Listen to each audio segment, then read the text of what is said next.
அன்னை வராகியை பஞ்சமி நாளினில் கண்டு வணங்கி வந்தால் பெரும் இன்பங்கள் தங்கிடச் செய்திடுவாள், வரும் துன்பங்கள் தீர்த்திடுவாள்.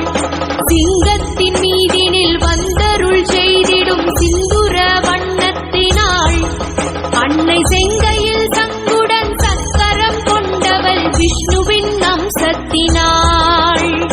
பச்சை நிறத்தவள் இச்சை கெடுப்பவள்